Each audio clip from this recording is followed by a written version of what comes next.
فاذکرونی اذکرکم واشکروا لی ولا تکفرون۔ تم مجھے یاد کرو، میں تمہیں یاد کروں گا، اور میرا شکر ادا کرو اور نا شکرے نہ ہو جاؤ۔ یعنی حکم یہ دیا گیا کہ تم مجھے یاد کرو، میں تمہیں یاد کروں گا۔ تم مجھے یاد کرو، میں تمہیں یاد کروں گا۔ اگر تم مجھے توبہ اور استغفار سے یاد کرو گے تو میں تمہیں مغفرت اور بخشش کے ساتھ یاد کروں گا۔ تم توبہ کرو گے میری بارگاہ میں تو مجھے ہی یاد کرو گے نا۔ تم بخشش کے لیے، استغفار کے لیے مجھے ہی یاد کرو گے نا، تو میں تمہیں مغفرت کے ساتھ یاد کروں گا۔ یعنی اللہ تعالیٰ نے ہمیں یہ حکم فرمایا کہ میری بے شمار نعمتیں استعمال کرنے کے بعد میرا شکریہ ادا کرو۔ میری نعمتوں کو استعمال کرتے ہو تو پھر میرا شکریہ ادا کرو۔ واشکروا لی ولا تکفرون۔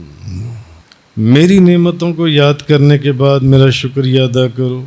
شکریہ کا کیا طریقہ ہے؟ صرف اتنا کہہ دینا کہ شکر ہے تیرا، کھانا کھانے کے بعد شکر ہے تیرا، پہننے کے بعد شکر ہے تیرا، بس اتنا کہہ دینا شکر ہے تیرا، مگر نہ نماز پڑھنی ہے، نہ سچ بولنا ہے، نہ اس کے احکامات کے اوپر عمل کرنا ہے۔ ہاں شکر ہے تیرا، اکثر لوگوں کی زبان پر یہ ایک بڑا کمال، بس شکر ہے تیرا، شکر ہے تیرا۔ شکر کیے جا رہے ہیں، نہ رزق حلال کھا رہی ہیں، نہ رشوت سے بچ رہی ہیں، نہ جھوٹ سے بچ رہی ہیں، نماز بھی نہیں پڑھ رہے، تو وہ جو شکر ادا کیا جا رہا ہے وہ ان کو جنت میں لے کے جائے گا یا جہنم میں؟ جہنم کے دروازے کھول دے گا۔ نعمتیں میری استعمال کرتے ہو، ٹھیک ہے، شکر ادا کرنے کا کہا ہے تو شکر ادا کرنے کا مطلب بس یہی ہے، شکر اللہ الحمدللہ، جیسے اکثر لوگوں کو آپ کہتے ہوئے سنتے ہیں کھانے پینے کے بعد جو ان سے نہیں۔ شکر ادا کرنا اس کو نہیں کہتے، شکر ادا کرنا اس کو کہتے ہیں کہ اس محبوب نے آپ کے ذمے جو کام لگائے ہیں، اس نے کہا ہے روزہ رکھنا ہے، اس نے کہا نماز پڑھنی ہے، اس نے کہا زکوٰۃ دینی ہے، اس نے کہا حج کرنا ہے، اس نے کہا جھوٹ سے بچنا ہے، اس نے کہا رشوت نہیں لینی۔ اس نے جو جو کام آپ کے ذمے لگائے ہیں، اس محبوب کے ان تمام کاموں کو احسن طریقے سے مکمل کرنا اور پورا کرنا، یہ ہے شکر کا مطلب۔ یہ نہیں کہ زبان سے بس شکر ہے تیرا، شکر ہے تیرا، شکر ہے تیرا، رشوت بھی لیے جا رہی ہیں، جھوٹ بھی بولے جا رہی ہیں، نماز بھی نہیں پڑھ رہے، روزہ بھی نہیں رکھ رہے، زکوٰۃ بھی نہیں دے رہے، سود پر پیسے بھی لے رہے ہیں یا سود پر پیسے دے رہے ہیں، چوری بھی کر رہے ہیں، گھر میں بجلی کی چوری چل رہی ہے، اس بجلی کی چوری کی روشنی میں نمازیں بھی پڑھی جا رہی ہیں، قرآن بھی پڑھا جا رہا ہے اور سب کام ہو رہے ہیں۔ یہ شکر نہیں ہے۔ شکر یہ ہے کہ اس محبوب نے آپ کے ذمے جو ڈیوٹیز لگائی ہیں ان ڈیوٹیز کو مکمل کیا جائے، بس تب اس کا مطلب ہے کہ آپ اس کے شکر گزار بندے ہیں، ادروائز نہیں، وگرنہ تو پھر اس کا مطلب ہے کہ آپ خدا کو دھوکہ دے رہے ہیں۔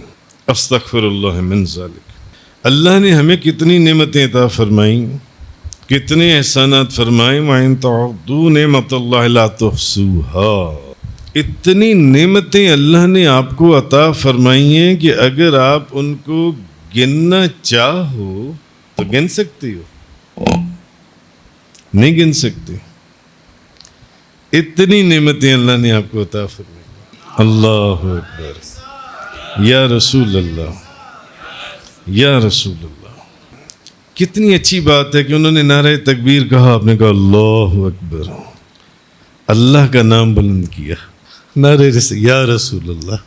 دل سے یہ دعا نکلتی ہے کہ بھئی اللہ کے نام اور اللہ کے رسول کے نام کو بلند کرنے والے یہی وہ لوگ ہیں جن کے لیے اللہ جنت کے دروازے کھول دیتا ہے۔ تو بہرحال تم اپنے رب کی کون کون سی نعمت کو جھٹلاؤ گے کہ اتنی نعمتیں اللہ نے آپ کو عطا فرمائیں. انسان سمجھتا ہے بس دولت ہی ساری نعمت ہے. گاڑی اچھی آ جائے، آپ کے نیچے کرولا یا ہونڈا ہونی چاہیے، یہ نعمت ہے. آپ کا گھر بنگلے کی طرح ہونا چاہیے، یہ نعمت ہے. بہت لمبا چوڑا ایک لان ہونا چاہیے، یہ نعمت ہے. یہ نہیں، اللہ نے جو آپ کو 2 آنکھیں عطا فرمائی ہیں یہ بھی نعمت ہیں. جن کے پاس آنکھیں نہیں ہیں نا، ان سے پوچھیں کہ یہ کتنی بڑی نعمت ہے. یہ جو 2 کان دیے یہ بھی بہت بڑی نعمت ہیں. جن کے پاس کان نہیں ہیں ان سے پوچھیں جا کے یہ کتنی بڑی نعمت ہے. اللہ نے جو آپ کو زبان دی ہے یہ بھی بہت بڑی نعمت ہے. جس کے پاس زبان نہیں ہے اس سے پوچھیں جا کر یہ کتنی بڑی نعمت ہے. یہ بظاہر آپ کو نظر نہیں آتی مگر ایسی نعمتیں ہیں جن کے پیچھے اگر کسی کے پاس آنکھیں نہیں ہیں نا، وہ اپنی آنکھوں کو لینے کے لیے، جس کے پاس پاؤں نہیں ہیں وہ پاؤں لینے کے لیے اپنی ساری دولت دینے کے لیے تیار ہو جائیں گے کہ مجھے 2 آنکھیں مل جائیں. ان سے پوچھیں یہ کتنی بڑی نعمت ہے. ہماری غذا کے لیے اللہ نے پھل بنائے، سبزیاں پیدا کی، ہماری خدمت کے لیے چوپائے بنائے، کھانے کے لیے، سفر کے لیے. تو کہنے کا مقصد یہ ہے کہ ہر حالت میں اللہ کا ذکر کرنا چاہیے. آج رزق کے اندر اتنی تنگی کیوں ہے؟ کیونکہ ہم اللہ کے ذکر سے بہت دور ہیں. ہم نماز پڑھتے ہیں، ہم اللہ کا ذکر کرتے ہیں، اور جیسے کہ غالباً امام ربانی مجدد الفسانی شیخ احمد سرخندی رحمۃ اللہ علیہ، آپ نے فرمایا سب سے زیادہ قرب اللہ کا بندے کو نماز میں اور اسپیشلی سجدے میں حاصل ہوتا ہے. سجدے کے اندر بظاہر ہم نماز پڑھتے ہیں مگر اس نماز کی حالت میں بھی کیا ہماری توجہ اللہ کی طرف ہوتی ہے؟ بتائیں. عتیق کہہ رہا ہے کہ توجہ اللہ کی طرف نہیں ہوتی. بالکل صحیح، اس نے صحیح بولا ہے کہ توجہ اللہ کی طرف نہیں ہوتی. توجہ کدھر ہوتی ہے؟ یار بھوک لگ رہی ہے، میں نے کھانا کھانا ہے. اور یار میری بیوی مجھے بلا رہی تھی، میں نے اوپر گھر میں جانا ہے. ابھی میرے بچے کا ٹائم ہو گیا، میں نے اس کو اسکول لینے جانا ہے. بیٹی نے کہا تھا دہی لے کر آنی ہے، میں نے دہی لے کر آنی، اور یہ نماز پڑھی جا رہی ہے. اور یار میں نے دفتر میں پہنچنا تھا، میں نے ناشتے میں اتنی دیر کر دی، میں تو دفتر ہی نہیں پہنچا.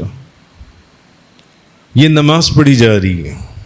میں نے تو ڈیفینس جانا تھا، میں نے 5 مرلے کا کام لیا ہوا ہے جون سے، وہاں کارپینٹر جون سے کارپینٹر.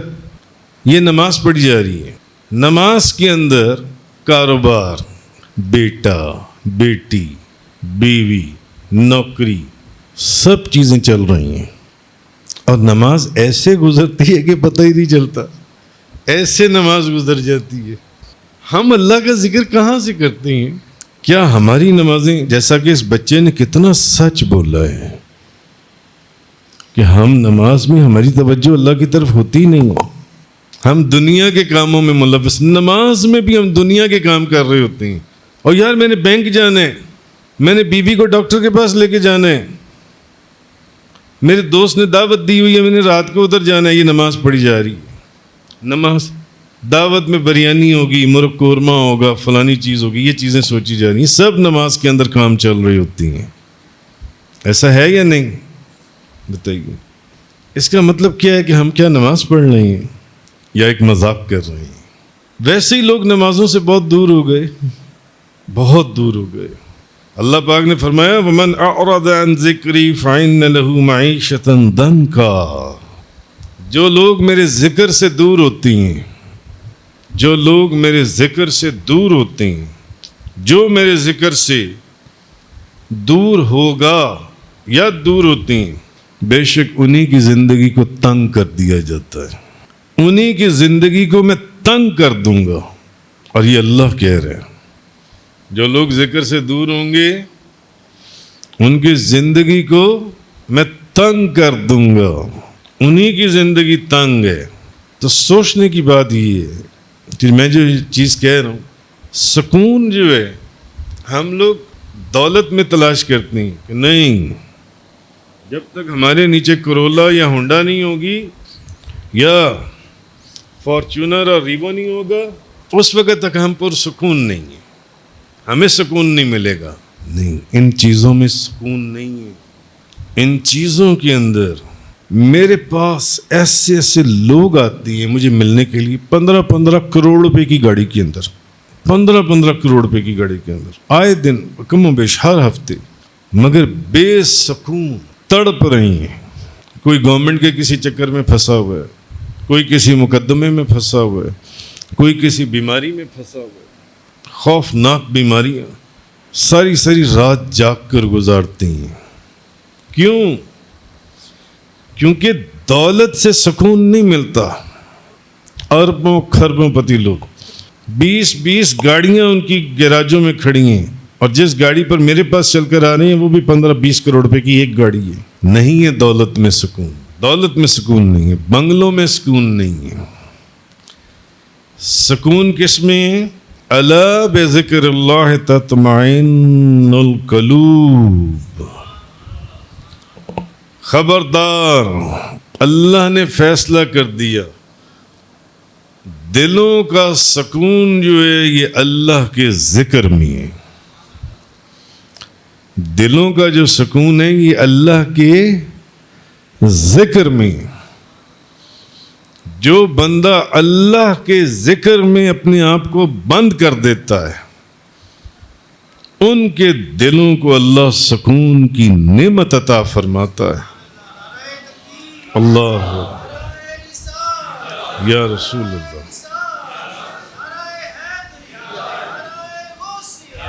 یہ ہے دل کا سکون۔ اللہ نے قرآن میں فیصلہ کر دیا، یہ جو آیت میں نے آپ کے سامنے پڑھی ہے، اللہ کے ذکر میں، زمینیں بنانے میں، پلاٹ بنانے میں، گاڑیاں بنانے میں، بنگلے بنانے میں، ان میں نہیں ہے ذکر سکون۔ دلوں کا سکون اور جنت کے دروازے نماز پڑھنے میں، قرآن پاک کی تلاوت کرنے میں،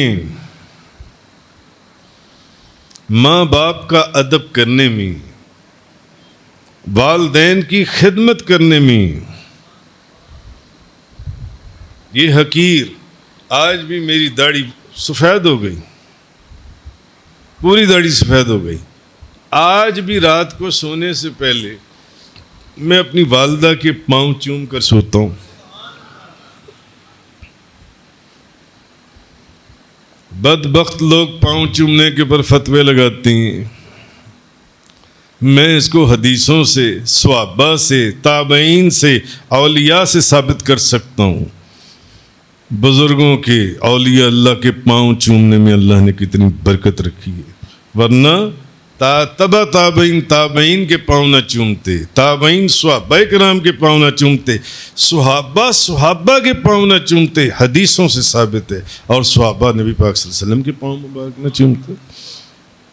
والدین بھی ہمارے بزرگوں میں، آج بھی میری والدہ سخت بیمار ہیں، پیرالائز ہیں، ہل بھی نہیں سکتی، اٹھ بھی نہیں سکتی، اب تو کھا بھی نہیں، بول بھی نہیں، کچھ بھی نہیں، بہت حالت خراب ہے۔ آج بھی بات میں جو آج بھی ان کی ماں، یہ چیزیں ہیں ماں باپ کی خدمت کے اندر،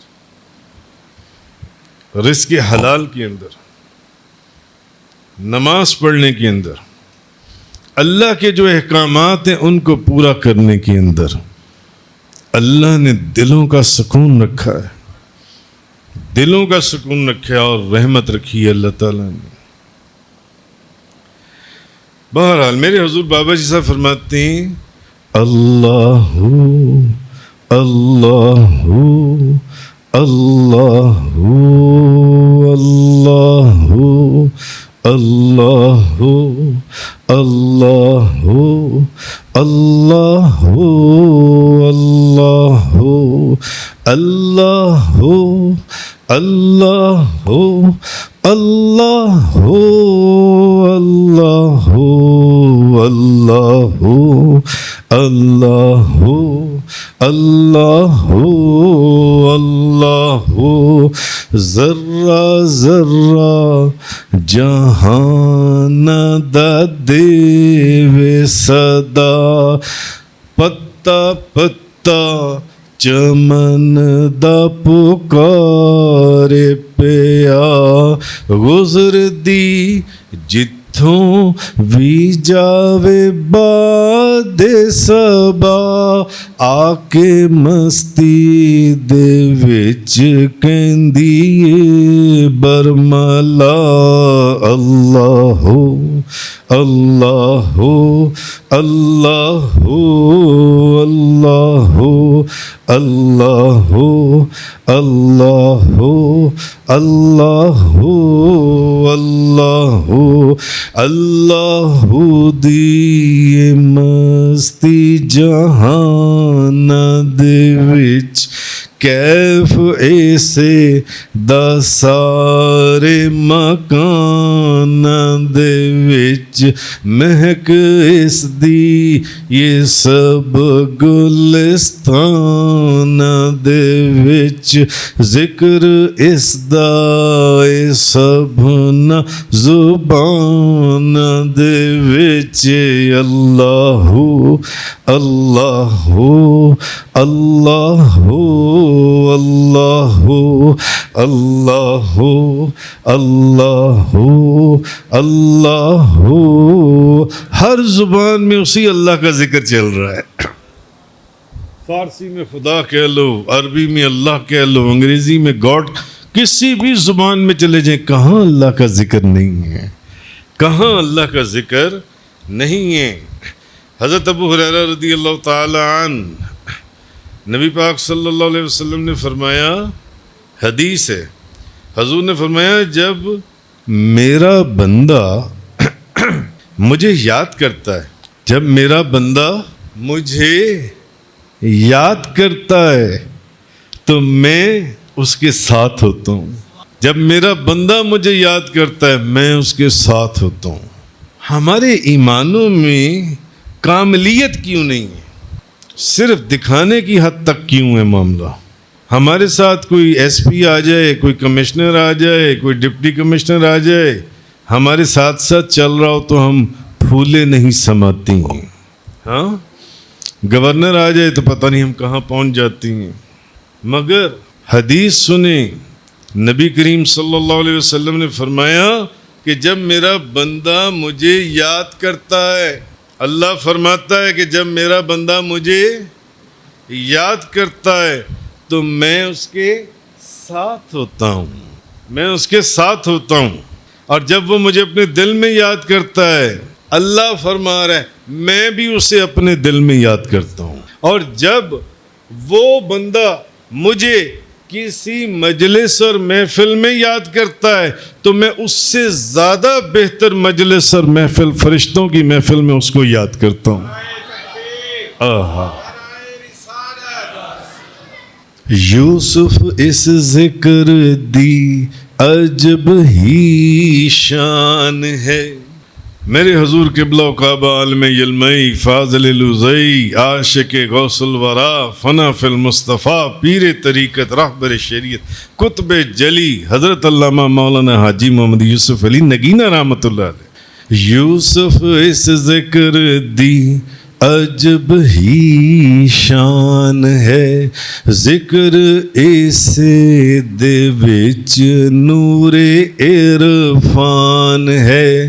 ایہو اسلام تے دین و ایمان ہے، ایہو پیر طریقت دا فرمان ہے.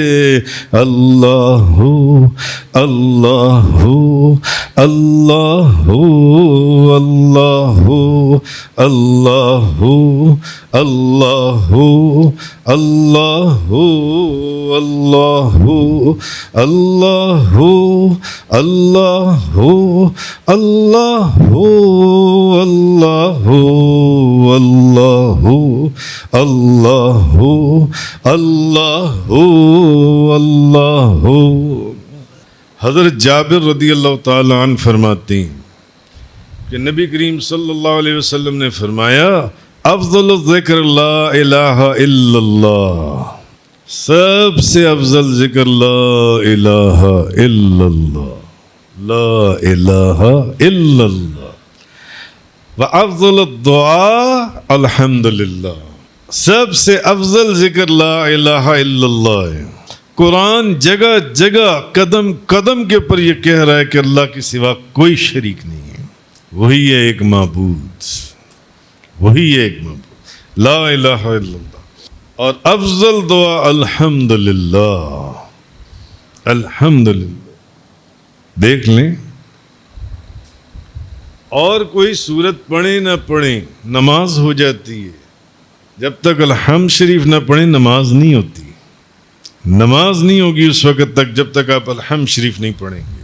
بہرحال آج کا جو موضوع تھا ہے نہیں تھا، اس لیے کہ جو موضوع تھا وہ بیان ہو ہی نہ سکا، پہلے جملے کی تمہید میں سارا بیان یا وقت ختم ہو گیا، جو موضوع تھا وہ بیان ہی نہ ہوا، جو ہم بنا کے لائے تھے یا سوچ کر آئے تھے وہ موضوع رہ گیا۔